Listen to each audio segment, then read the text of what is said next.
Hello and welcome to Mother Earth's sacred sites, portals to spiritual awakening and finding your heart's desire.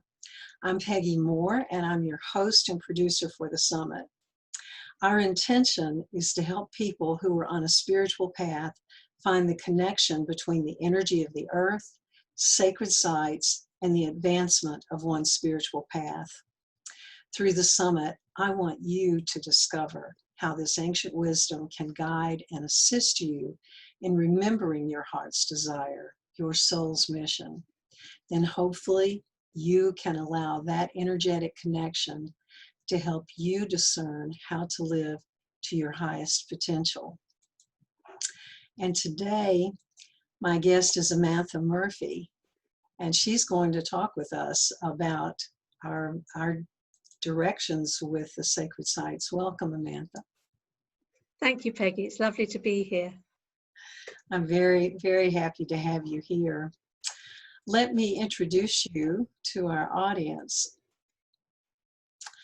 Amantha Murphy is a shamanic teacher and healer who follows the path of the goddess. She started her spiritual work publicly in 1970 as a clairvoyant, moving into trance mediumship and healing. She developed many tools along the way, with her spirit and ancestral teachers guiding her, and continues to work with both individuals and groups. Amantha is a mother of four, a grandmother of four, living in County Kerry, Ireland. She works primarily with the land, running apprentice teachings at home in Ireland, in Canada, and in the United States on the way of the Seabhean, which includes women's rites of passage as well as her ancient goddess pilgrimages. Amantha's passion is the land and returning her story by working through the grandmothers, the shining ones, the Tuhade Dana, the ancient ones. Amantha has been running sacred pilgrimages in Ireland since 1995. Her latest book, The Way of the Seabhean, will be published in February 2021. And I have a quote from Amantha. "My work, my family, my loved ones, my passion for the great goddess and the land. This is what moves and feeds me. The land is my mother, and she has held me for as long as I can remember." And Amantha's title for today for her talk is Walking the Land of Eru to Weave Yourself Whole Again. Welcome, Amantha. Thank you, Peggy. Thank you. And, you know, something you said then made me feel like talking about the land straight away, really. It's a place, it's a space that has always held me. I grew up between a place in London called Kilburn and coming home to my grandmother every year. And coming back onto the land every year, the first thing I would do would be to run out and lie in the field. My legs and my arms opened out like a star until I became the field, and then I became the hill. I'd move down into the valley and up into the mountains in front of me. And then she would come to me, this ancient energy that I used to call my mother.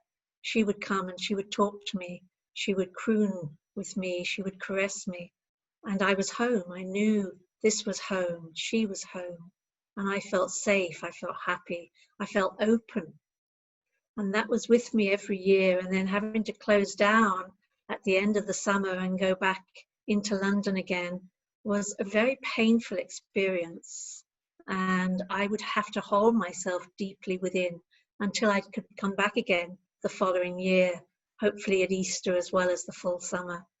And so the land for me has always been there. She's always held me.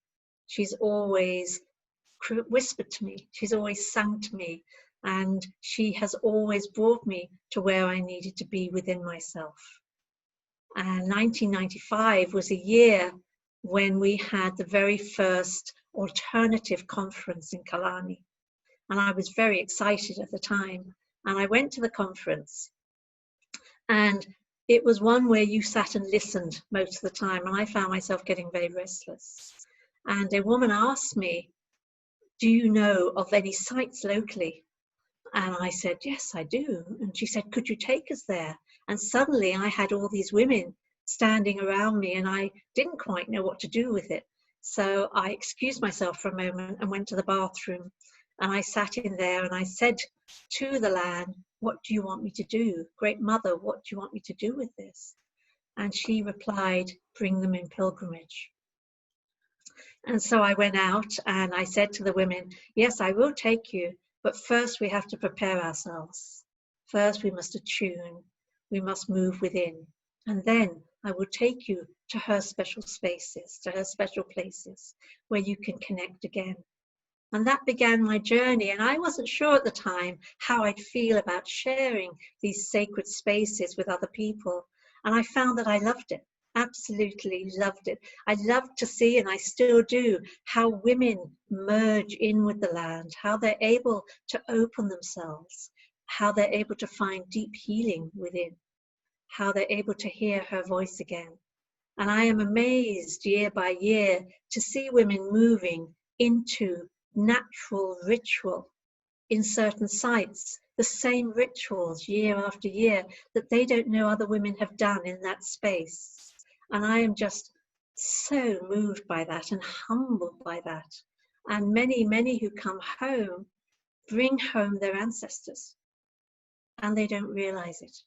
And it's only when they begin to walk the land, they begin to hear her, they begin to open to that inner space of hearing.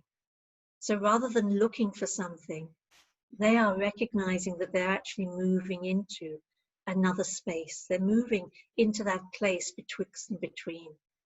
And moving into that space, they begin to realize often that they are carrying their ancestors within them, and they are bringing them home. Because thousands upon thousands left this land, not wanting to leave, but having to leave. And that goes down through the generations. It goes down and it creates an ache in people, creates an ache in so many. And so when they come back to Ireland, they literally are coming home again. And not only bringing their ancestors home, but they're coming home to self. Absolutely. Absolutely. I so identify with that. My Irish ancestors came to the United States in the 1700s. So it's not like I have a recent history of relatives in Ireland, but at the same time, I've always felt that pull and that draw just pulling me back into that. And I the first time I came to Ireland, I love hearing you talk about the land. I felt like that she was this beautiful goddess who welcomed me in with these open arms and held me and said, welcome home, my child. And you know, there's a biological family line through Ireland, but also I know I've had many past lives in Ireland, have recognized some of those places. Well, talk with us about some of the sacred sites that you specifically work with in Ireland. Eru, I mean, some people may not realize Eru is the actual name that we call Ireland today. Yes, yes. And Eru was one of the three princesses of the Tuatha Dé Danann. And the Tuatha Dé Danann, for us, are the ones we know as our shining ones, the gods and the goddesses of the land. In our stories in Ireland, and in Ireland we did have and still do have really a very strong oral tradition. And so the stories have been passed down through the generations. And so the story as it was shared with me, and I won't give you the whole story, but the part where the first Celts came to Ireland, the Milesians, who came here from Spain and ended up being able to take over the land and capture the Tuatha Dé, they took the three princesses, Eru, Fola and Banva, up to Uisneach, the very centre of Ireland. And they ended up saying that the land would be called after each of them, but it would hold the name Eru. And so for a while the land was called Banva, and then it was called Fola. And when we got our freedom, which is only just over 100 years ago, De Valera stood at Uisneach and he lifted the flag and he declared the land Eru. And of course, that became Era. And so we do have the names of the three deities, really, held within the fabric of the land herself. Yeah. So for me, the land, everything here comes back to her. And we know that it all is held by what we call Cailleach. The Cailleach is the hag, the crone, the ancient one. And we have many places in Ireland that are dedicated to her. And so the crone, the hag, the Cailleach holds all the faces of women. That when you reach that place of proneness within yourself, you are maiden, you are mother, you are the wild woman. You carry it all, and you can draw upon that when you need to. And so we have different sites in Ireland, different sacred spaces that are dedicated to one or another aspect of the great goddess of the Cailleach. And a lot of the places I go to are dedicated to different aspects of her. So one of the aspects here, the Paps, which is the place of the Great Mother, it's two mountains shaped like breasts with cairns on the top, and the cairns on the top are over 5,000 years old. And it is the oldest place of continued worship of the Great Mother in Europe. And all through that time, people have come and have worshipped her in that space. She was first known as Anna to the Firbolgs and the earlier people. And then when the Tuatha Dé Danann came, they called her Anu, which was very similar to Danu and the Danube River. And they called her Anu, yes. And then when the Celts came, they called her Danu, because the Celts had already named the Danube River. So many people think the Tuatha Dé Danann are called after Danu, but it's actually, they're not. So they called her Anu. And so it was only when the Celts came, they called her Danu. So we have these two beautiful mountains, and beneath the mountains, there is a peak where there was once a great city, the city of the Tuatha Dé Danann. They had 4 great cities in Ireland. And this city is what is called a 3-ringed fort. So it is an open space with stones around it, and then around that there is more, and around that going further out there are 3 more.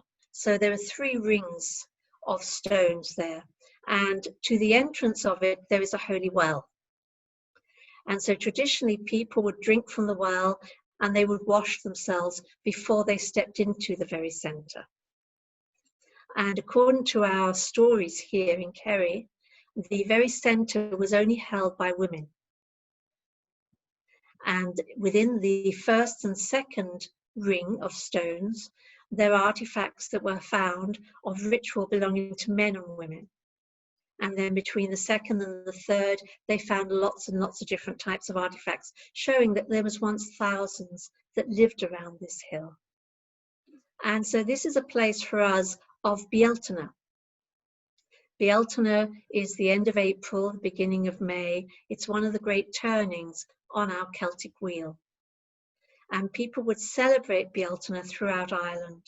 And each of the counties, each of the provinces would have a place that they would light the great Bealtaine fire.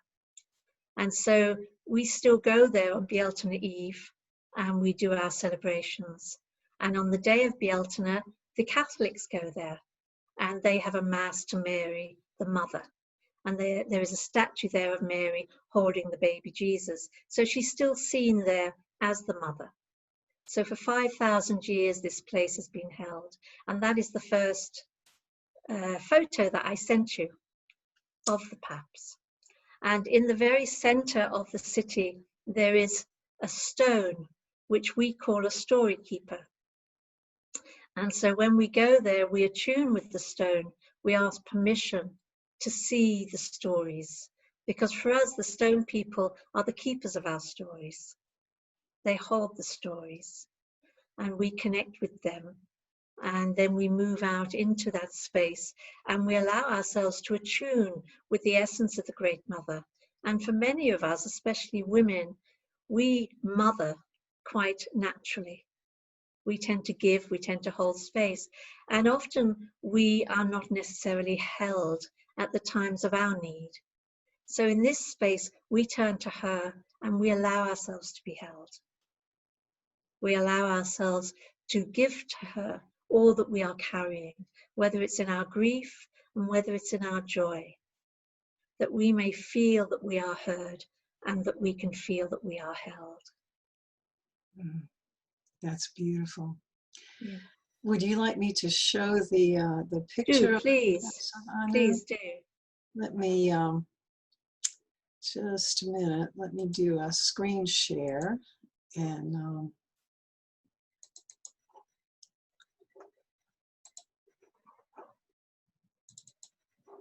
here we go. Yeah.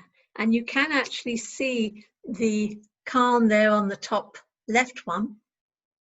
It's also on the right, but you can't see it so well there. They're not exactly accurate, as neither are ours. And you can see the paps from all over Kerry on a fine day, and from a lot of Cork and parts of Limerick as well. And the word paps actually means the turning to the south. And Kerry, County Kerry, where I live, was actually its own kingdom for a number of years. And Kerry is surrounded by mountains and the sea. 2/3 of it is sea, and then 1/3 of it is mountains. And so it was really held within the whole valley of the Paps. And we still honour very much the mother in the south of Ireland. You'll find people will pray more to her than they would to Jesus. The presence, the energy of the mother is still very strong, and you'll find grottos all over dedicated to her. And I remember so many years ago, when the first time I went to the Paps, and I was walking across the city, and I saw the statue of Mary and child. And I thought, oh no, not here too. They've taken over here as well. And with that, it was like somebody pushed me from behind, and I fell onto my knees, and I found myself looking up at the statue, and I heard the words, "Do not deny me, for I too am a face of the great goddess." And I just said, I am so sorry. Yeah. It's a very beautiful place. It's very still, and it holds great peace. That's so gorgeous. Yeah. Would you like me to move to another? Yes, should we go to the next one? Yes. So when I bring people in pilgrimage, we normally start here at the Grainstone Circle. And this is the old entrance. This is the original entrance that is still there to walk through. So we would normally walk around the stone circle anti-clockwise 3 times. And as we walk, we are moving from listening into hearing, from looking into seeing. And we are asking permission to move into their space. For these stones have been there over 5,000 years. This is really their space. And so we're moving into that space, we're asking permission. And of course in Ireland, everything is 3. The triple circle, the 3 knocks on the door. You ask somebody if they want a cup of tea 3 times before they'll say yes. It's just a very old tradition we have. And so we walk around in sacredness. And then as we come to the stones to enter, we are also entering into that inner space within ourselves. The outer becomes the inner, and the inner becomes the outer.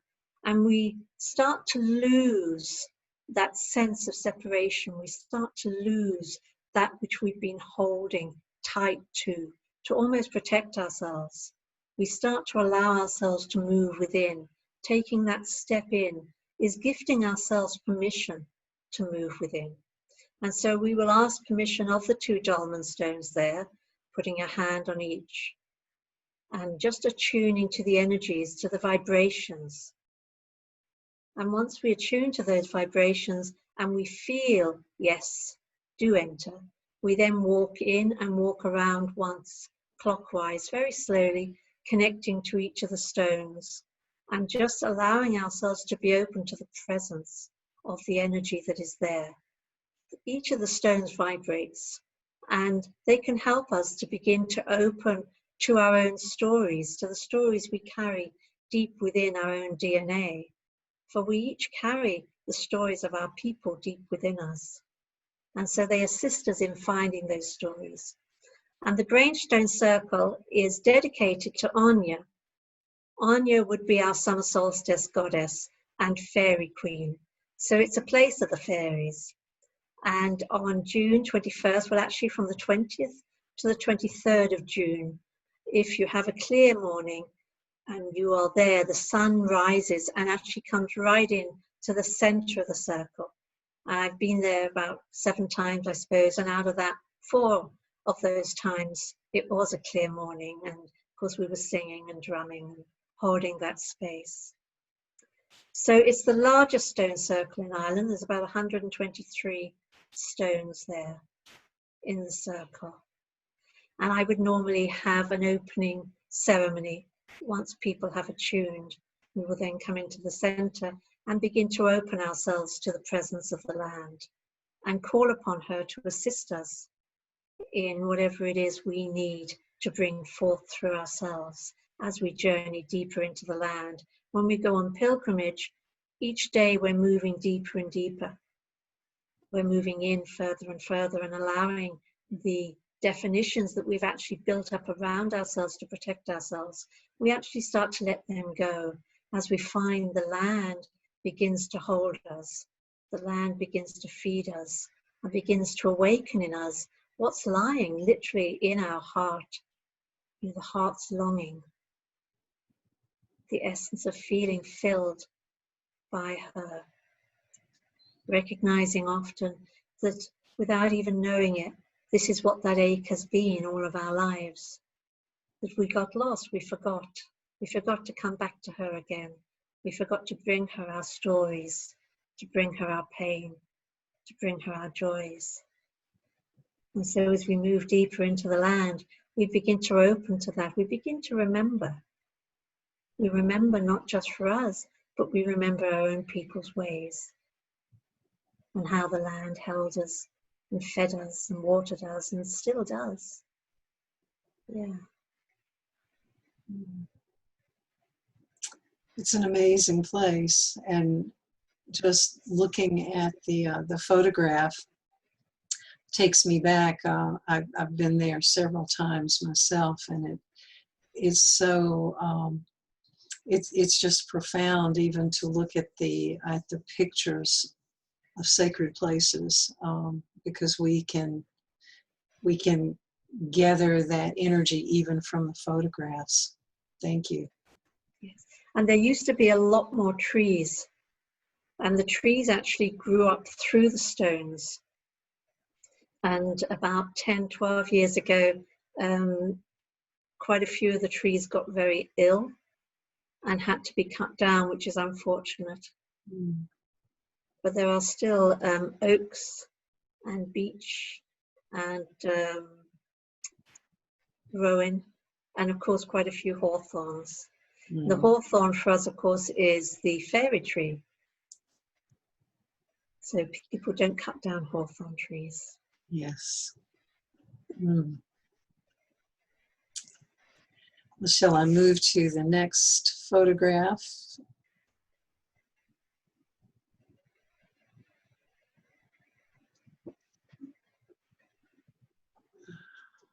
And this is Ectocar.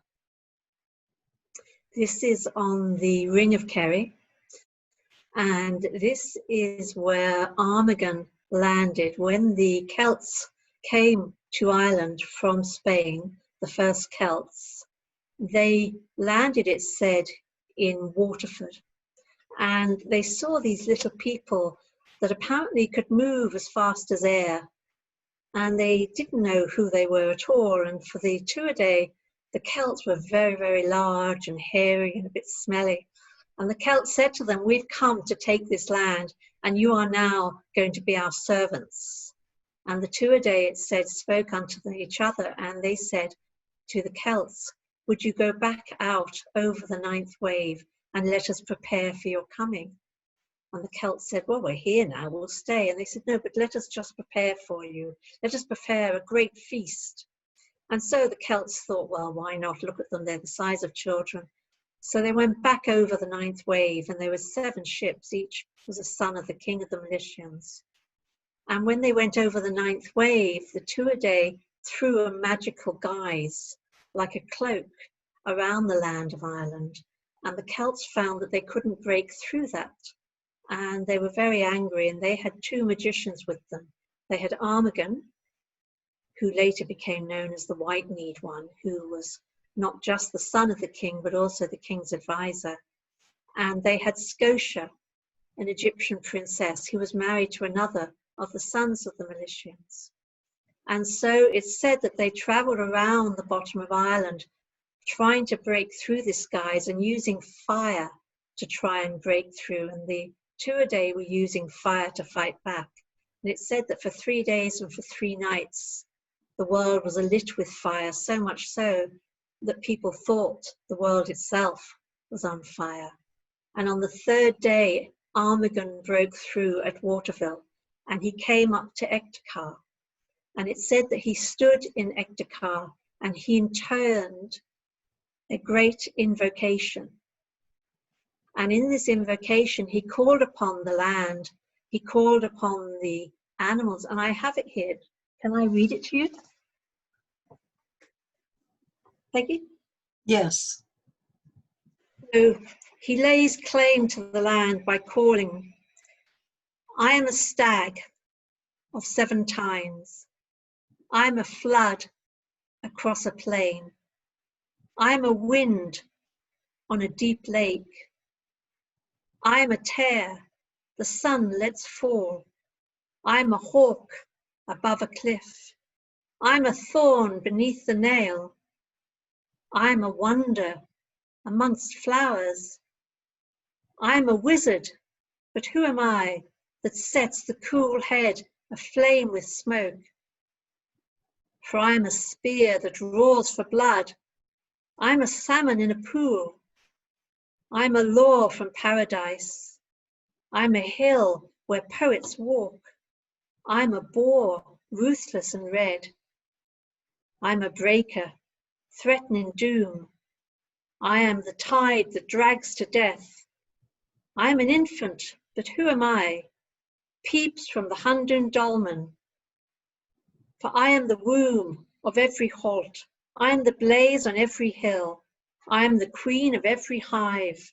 I am the shield of every head.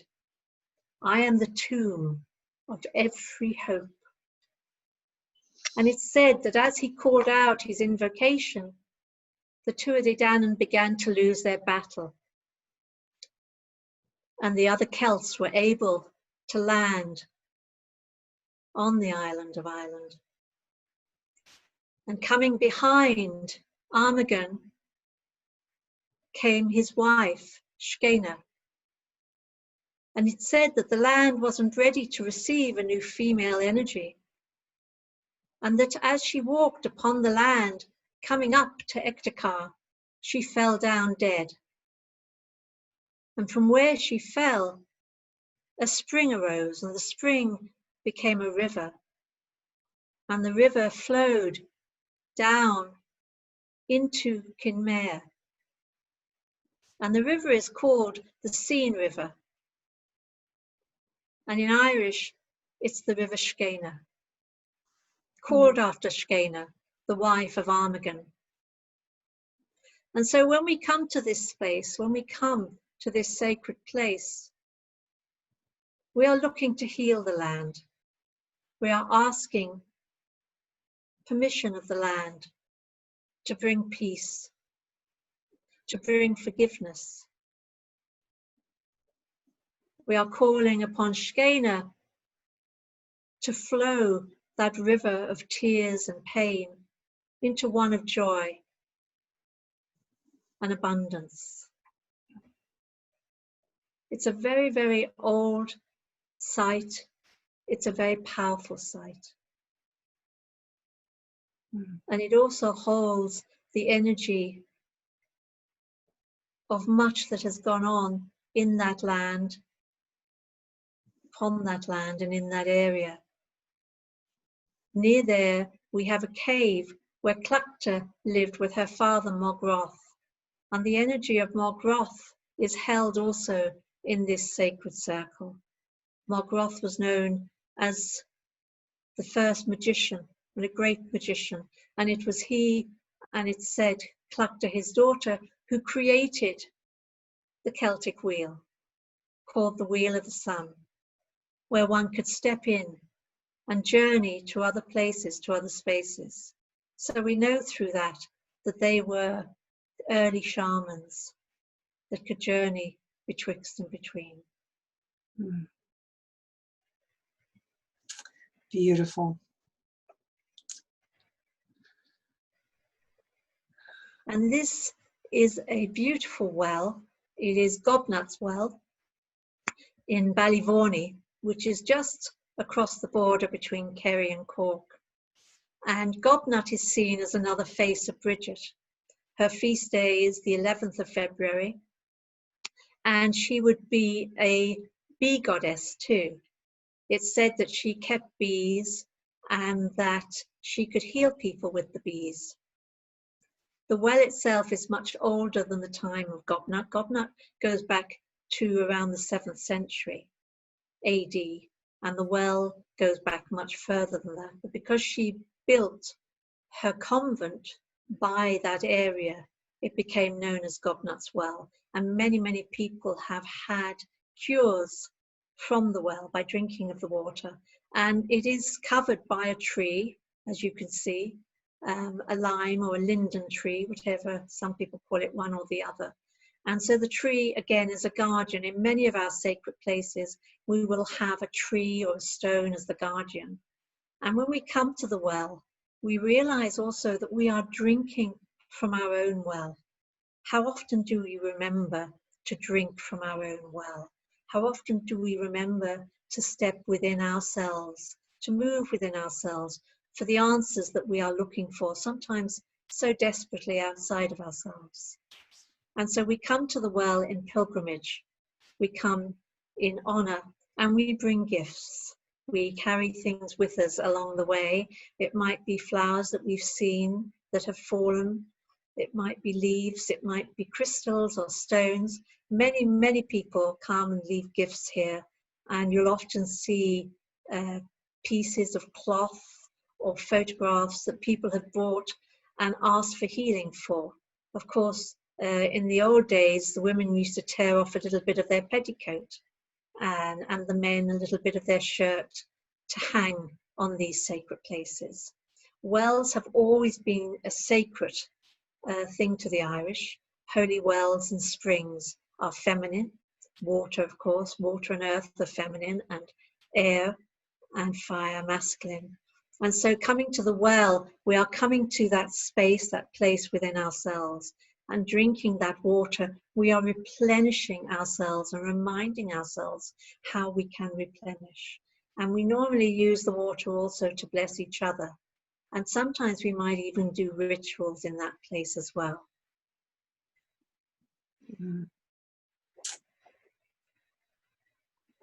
I think it's very important for women to remember to drink from their own well, that each one of us has that. That goes very deep within us, and to be able to draw from that and to be able to work with that is important for us. And here I'm sitting outside of the Grey Carn at Loch Crew. This is the place of the Cailleach, or the hag, the crone, and it's also known as the Hill of the Spider. And actually there are quite a few spiders in there too. It's a very beautiful place, another ancient place. It was built before New Grange, Nouth and Douth, the place of Bruna Boyne, our oldest places in the world of ritual, built in such a way that even to this day they cannot tell you how they did the feat, the engineering feat of it all. And so when we come here, we are coming to honor the Kalyak. We are coming to own, to recognize the crone within ourselves. You know, as we grow on in life, every fold upon our body, every line upon our face reminds us that we are moving towards her and that she is holding that space for us. And to step into that space, to step into that holy, holy space where we can meet her, where we can hear her, where we can be with her. And so when we come to this place in pilgrimage, normally I have the women, or normally if it's women only, that will go in 3 at a time normally and spend a little time inside, attuning with the energies as I drum outside. And then when we have finished, we'll go around the side. And as you know, Peggy, there's a wonderful big stone seat called the Hag's Chair, where we will have 2 or 3, perhaps even of our elders in the group sit for us and hold the space of the Kalyak. So when we come climbing up the hill to Loch Crew, we used to actually be able to walk in a spiral up. It's a very old path, and they've opened up the side now, but we still come where the eldest walks first. And so we do it in age, so that the older you are, the nearer to the front, and the people behind, the younger ones, are walking in their footsteps. And it reminds you that you are walking in the footsteps of those who have gone before you. Around Loch Crew, we have some other megalithic tombs, and we also have a couple of stone circles as well. And so there's quite a lot there to move into energetically, to feel and be aware of the energies that are held there. Yes. Yeah. It used to be that archaeologists believed that people came to Ireland from the east. It seemed only commonsensical, because from our east is Europe. In our stories, we were always told that they came in from the west. And a few years ago, archaeologists actually were able to show that people did indeed first come in from the west. Mm-hmm. And they moved from Carramore in Sligo, across to Carrowkeel, across to Loch Crew, and then on to Bruna Boyne. And we are in quite an interesting time here in Ireland, in that the line between mythology and history is changing. Every day, every year it's changing, because they're actually being able, with all the new equipment that they have, to date things more officially than they ever could before. So they're actually now dating things further back than they ever thought they could. I really love that, you know, archaeology in many cases is supporting the legend, that, you know, the stories have been there, and you know, in our Western world, we don't believe it until, you know, science or some scientist type of person tells us. So those of us who listen from the heart know the stories that are there, and the rest of the world is beginning to be able to hear those. And I think that is so wonderful, so wonderful. It is wonderful. It is wonderful. And you know, our bones hold it. Our bones hold our stories. The DNA that runs through us remembers those stories. Yes. And so it is wonderful to awaken to that again. Mm-hmm. So this is, I call this the dragon's teeth. And I believe now that people are calling it that. And the first time I was there, which is about 20 or 20 something years ago, it's the Moor Stone Circles in County Tyrone. And it was a farmer in the 50s that was digging for turf. And he found that he came across some hard stone. So he dug around the stone and continued, and then hit another stone and dug around it. And he continued to do this. And there became so many stones that he began to be worried about it. And he asked other farmers, would they please help him to dig up around these stones to see what they were. And what's it turned out as in a huge field with 7 stone circles. And as well as the stone circles, there are some standing stones between them as well. And there are 5 stone circles, one after the other. And then the 6th one here is the Dragon's Teeth. And to the left of that, there is a different type of stone circle with a little dip inside it and then a hump, which for myself and for many that I have brought there have felt that that one is very much to do with women's mysteries and rituals. This one we call the Dragon's Teeth because you can see all the little stones sticking up. And it's very much one where you have to be very, very in your body and very attuned to step into it. So we would normally go through the other stone circles first, walking around, asking permission, attuning in each before we come to the Dragon's Teeth. And the Dragon's Teeth is really a reflection of things within ourselves, you know, our own bumps that we have inwardly, little things that we might feel are holding us up, or things that we say, I can't, or I'm concerned about, or I'm afraid of, or all the doubts that flow up within us. So if we can allow ourselves to move into this space, in an altered space within ourselves, and move through this, we're also gifting ourselves permission to recognize that what we hold, we can move through too, that we can see it, recognize it, but we don't have to engage in it. Yes. It's beautiful. And tell us about this. Yes, this is lovely. This is a fairy glen. And for us, you know, at home here in Ireland, fairies are very much a part of our lives. We have a lot of places that are dedicated to fairies. We have the fairy forts. It's very, very rare to see somebody breaking a fairy fort or digging up or cutting down a hawthorn, because we know that they belong to the fairies. And in my growing up years, we always knew when my granny was going to make bread that day, because we'd get up and she'd be sitting on the step outside scrubbing the cauldron. We grew up in a cottage without running water, and we would cook over the fire.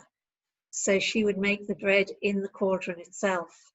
And when she was making the bread, some of the sour milk would be put out for the fairy folk, because otherwise the bread mightn't rise properly. And then once the soda bread was cooked and it was on the table, and of course the smell would be all through the house, you know, and you'd be desperate to have some. The first break of bread again was put out for the fairies. And so when we go to the fairy places, we always bring gifts in honor of them, because they do so much for us in their work with nature. And in these places, we can attune to the fairy folk, we can talk to the good folk, and recognize that we really do see so little of the world around us. We get so caught up in the 21st century that we forget there is this living world that's going on less than a breath away. And so it helps us again to move into that space within ourselves, to be able to move within. And of course the trees are our brethren. We can breathe with the trees. The trees gift us the oxygen we need, and we give them the carbon dioxide. So we can breathe into the tree, and the tree can breathe into us. And we recognize that our DNA is more similar than it is different between ourselves and the trees. And it helps us to just be. No words are necessary, just be. Well, just listening to you and looking at the fairy trees, I feel like I've gone into a meditation. And let me stop the sharing and take us back. I know you you have a meditation that you want to share with us today. Yes. Yes, so let's go ahead and do that. Okay. So I would ask everybody to please make sure that they are sitting comfortably, to relax, and to just become aware of your breathing.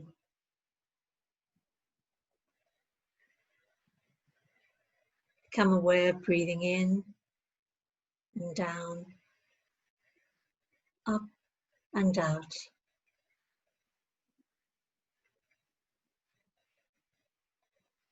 Relaxing your mind, relaxing your body.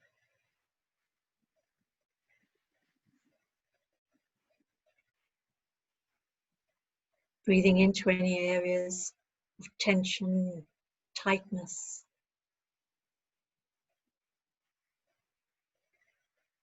Holding the breath. And then letting go, breathing out, and just releasing and relaxing that tightness or tension that you might be holding.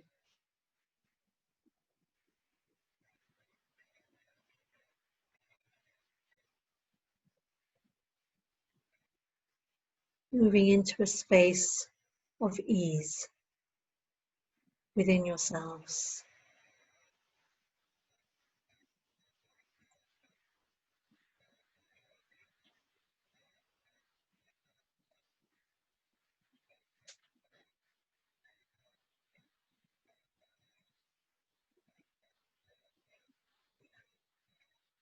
This is a dream that the earth shared with me many, many years ago now.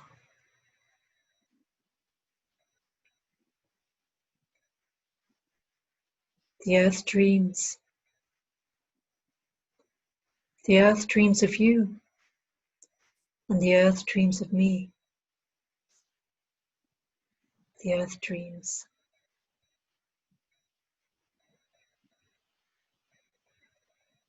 The earth dreams of clear blue skies and clean seas. The earth dreams.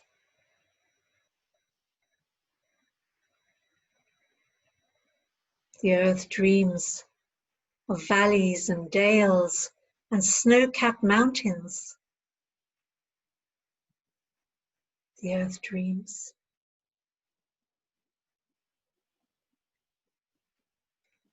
The earth dreams of trees growing wide and high across her body.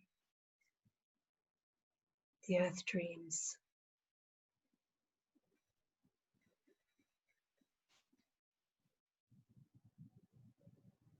The earth dreams of rich, fertile green fields, growing vegetables and all the foods needed. The earth dreams.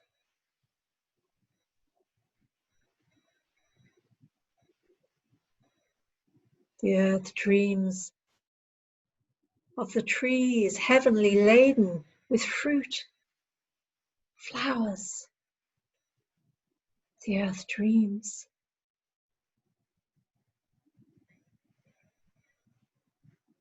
The earth dreams of lakes and streams and rivers, running clear and fresh, filled with fish. The earth dreams.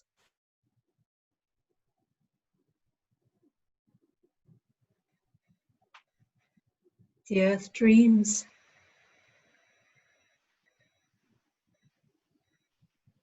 of people coming again in reverence and remembering to share with her their joys, their pains, their tears, their laughter. The earth dreams. The earth dreams of the two-leggeds, the four-leggeds, the many-leggeds, those with wings, those with fins, and those that slither upon the ground, all living in right relationship with each other, each taking only that which is necessary for their survival, only that which is necessary. The earth dreams.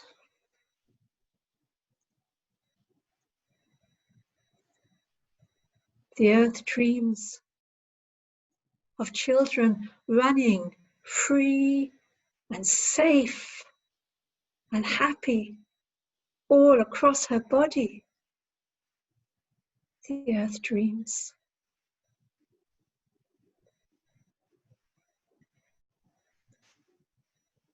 The earth dreams. Oh, the earth dreams.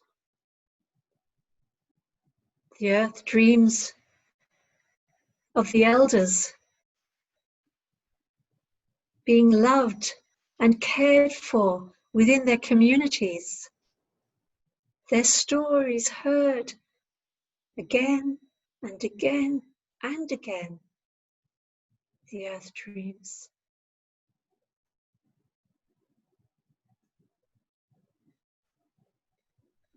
The earth dreams of people holding space for and with each other, hands held out, caring and sharing all across her body. The earth dreams.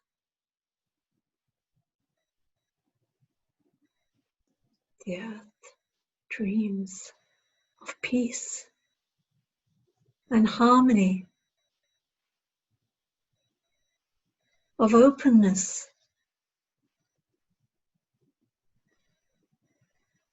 of recognition of diversity with harm to none. The earth dreams. The earth dreams.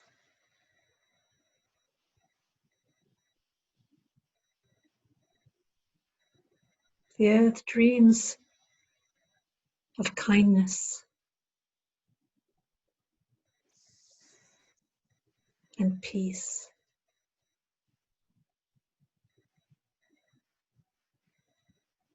And we share the earth's dream. We dream the dream of the earth. We too dream of peace and kindness in communities, countries, continents. We too dream of clear skies and clean seas. We too dream of food and water for all. We too dream the earth's dream.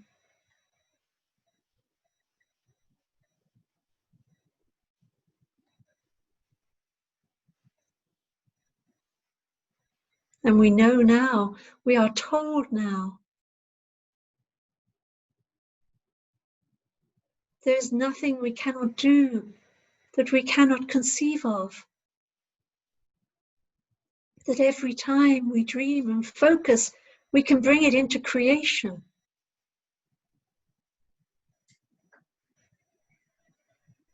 And so, as we dream the Earth's dream,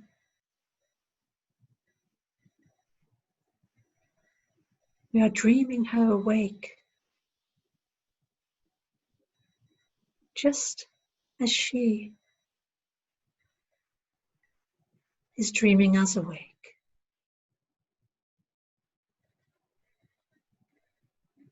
For the Earth dreams.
So I would ask of you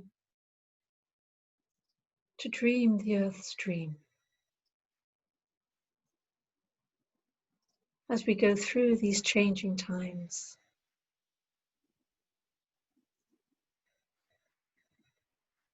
To dream her dream.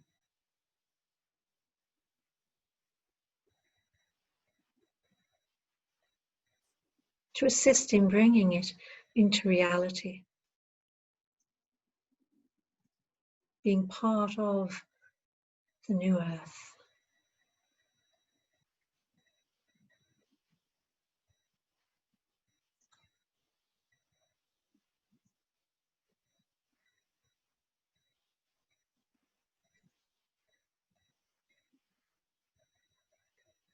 So very gently, bring your awareness again to your breath.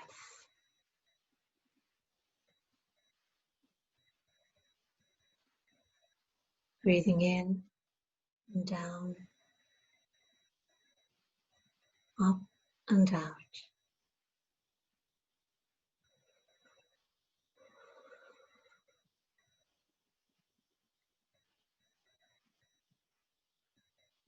Feeling yourself again within your body.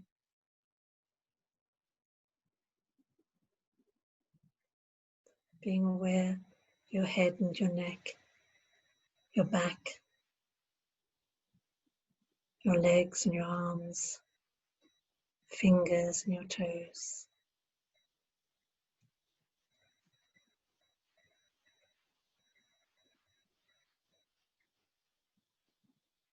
And when you feel ready, opening your eyes.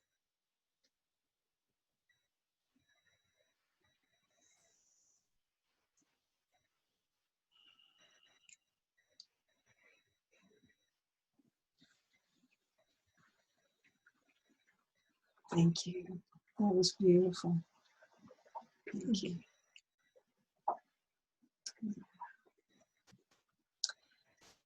This has been such a beautiful hour with you.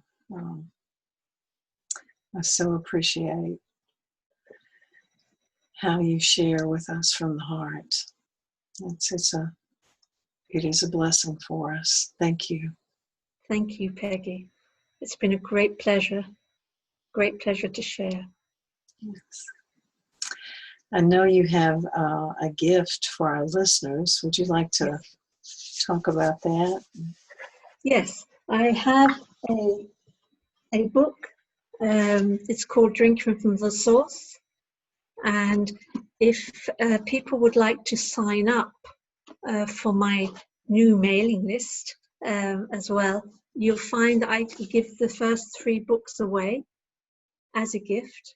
If they would just please put the name in the subject matter and their address, their name and address as the message, and then we can post the book to them. If they go onto my website, CelticSoulJourneys.com, which explains about the pilgrimages, and it also explains about my other work, The Way of the Seabhean, which is a blending of ancient Irish teachings and women's mysteries. And if anybody's interested in knowing anything more, they can find out through the webpage, and they can also email us, and we can come back with any more information that they might be interested in. Yes, and I'll have a link on the summit site that Yes. you can click, and will take them directly to your site when we do that. Thank you. Now, this book is actually, it's a little different to the book that's coming out, because the book that is coming out is all to do with the teachings. And the teachings have come through me from Spirit and from my ancestors, from the Tuatha Dé Danann and the Stone People. And this book is actually a book when I was in the late 70s and early 80s. I lived for about 15 years in community. It was a spiritual community, and Spirit used to come through me and talk through me. And there was a whole time when people would ask questions and they would answer them. So this book is about that. Wonderful. And it's still very, very relevant today. In actual fact, it's actually more relevant today than it was then. Yeah. Well, thank you so very much. This has been a wonderful experience, and I'm sure that you will hear from our listeners on your website. Thank you. Thank you for being with us and sharing your energy and your wisdom. Thank you. Many and more blessings to you. Thank you. Thank you.